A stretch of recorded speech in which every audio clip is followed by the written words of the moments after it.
You know what I'm going to say, don't you? It's that time again. Hello, welcome to another midweek message. I'm sitting in the garden. It's 6:30. No sunshine, cloudy. I'm sitting out here for two reasons. One, it's quite warm, 18 degrees, 19 millibars, no wind at all. Beautiful, no wind at all. Birds are singing. I'm testing a new microphone for my little portable recorder.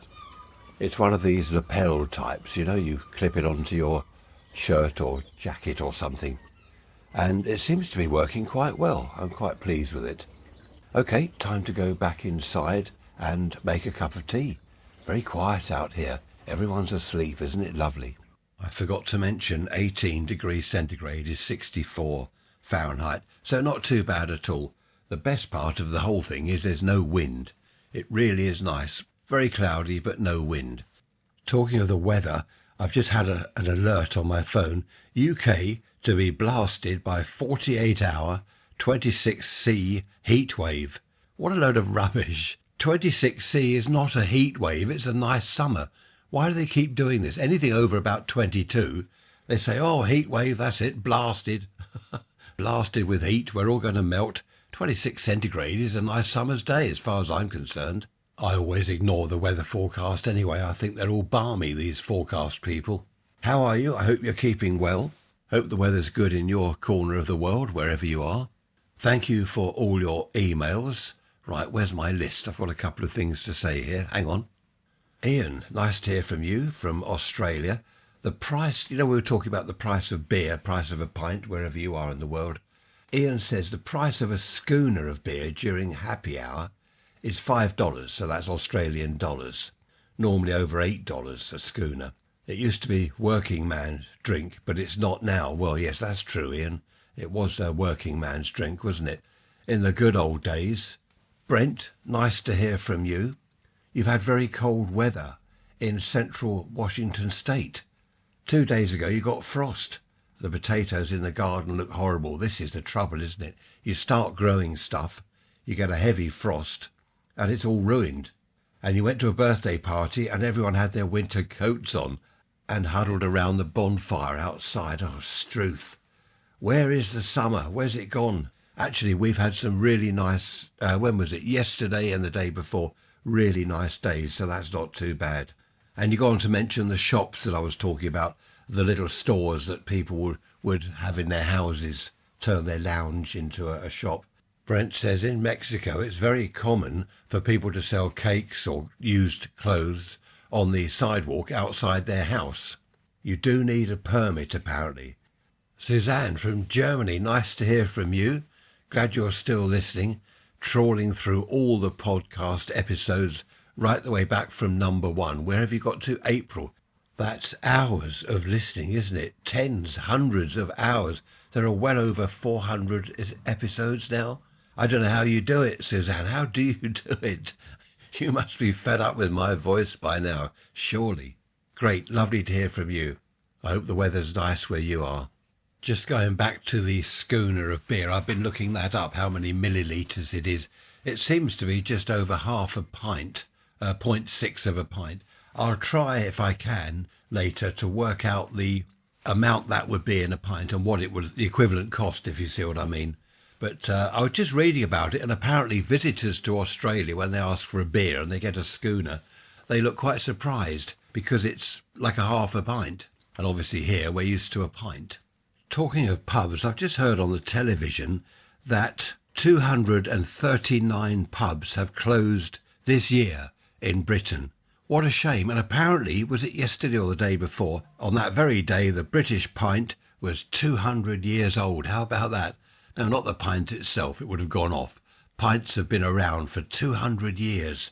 But these pubs closing down, it's dreadful. It's the duty. It's the tax. I was watching a chap, he's making wine, sort of English wine. Not something we're known for, of course, but apparently it's quite popular. And he was saying every bottle he produces, he has to pay, was it £2.69 duty on it? I mean, that's hopeless. He's trying to set up a business. He's got his vineyard and all his wine-making vats and whatever they use. and he's got to pay £2.69 duty per bottle. I may have misheard that, but I'm sure that's what they were saying.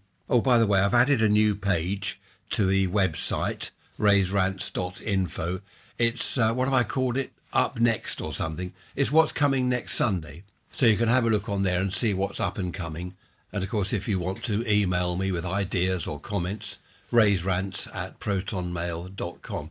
I just thought the page might be quite useful if you want to know what's up and coming next Sunday.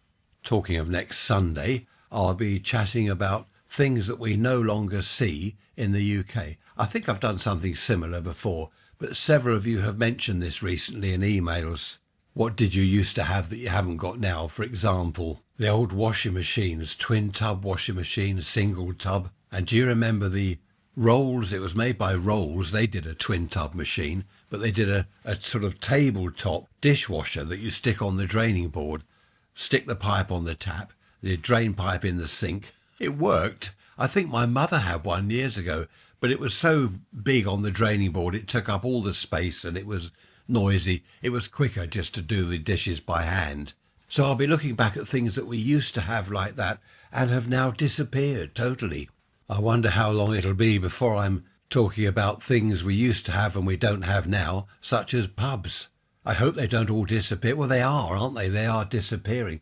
One pub landlord was saying the trouble is the supermarket beers. Now, here's an example. We bought some beers the other day from the supermarket. I forget the milliliter size cans, but they're about a pint. It just about fills a pint glass. £1 each on offer for a pint of beer. Now, obviously, you're not having the advantage of the pub, the music, the chat, the banter, meeting people and all the social side of it. But what people are doing is all meeting around someone's house. In the summer, for example, barbecues and all this stuff. They're not going to the pub. This Friday evening, we're all going to Trisha's sister's house. The whole family there. It's a birthday bash.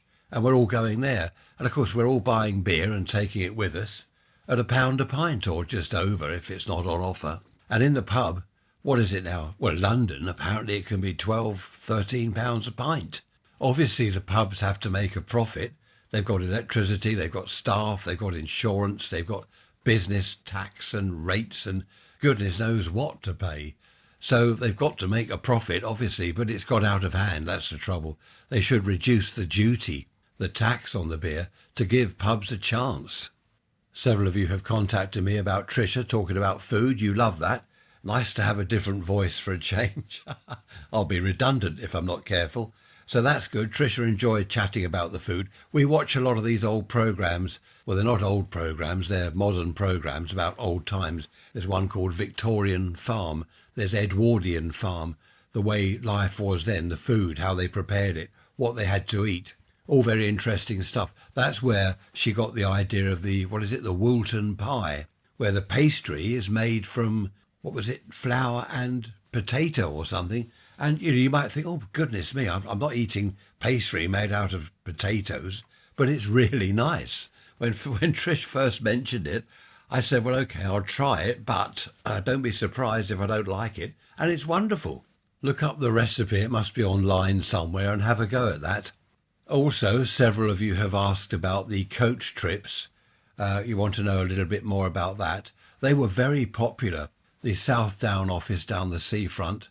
You'd go down there, as I said last Sunday, you go down there and it says, we're off to so-and-so gardens next week, 17 and 6 each or 5 bob each, whatever it was. And it was always full of people. The trouble is mainly elderly people. And as I said, I was, 12, 13 years old. I didn't fit in at all. However, this Thursday, I think, we're going to Amberley Museum, where they've got a South Down bus section. They've got all the old buses there, and some of them run around the museum grounds, which is good. And they've got a mock-up office where you can book your coach trip. And outside are a row of blackboards with the prices and where they're going. So I'm going to take a photo of that. I'm pretty sure we're going Thursday. And I'll stick it on the website, rants.info. So have a look at that. I know a lot of you were interested in the coach trips back in the 50s and 60s. That's it for now. I will see you on Sunday with a look back at the things we used to have that we don't have now. Take care. Have a good week. Don't do anything bad. If you do, don't get caught.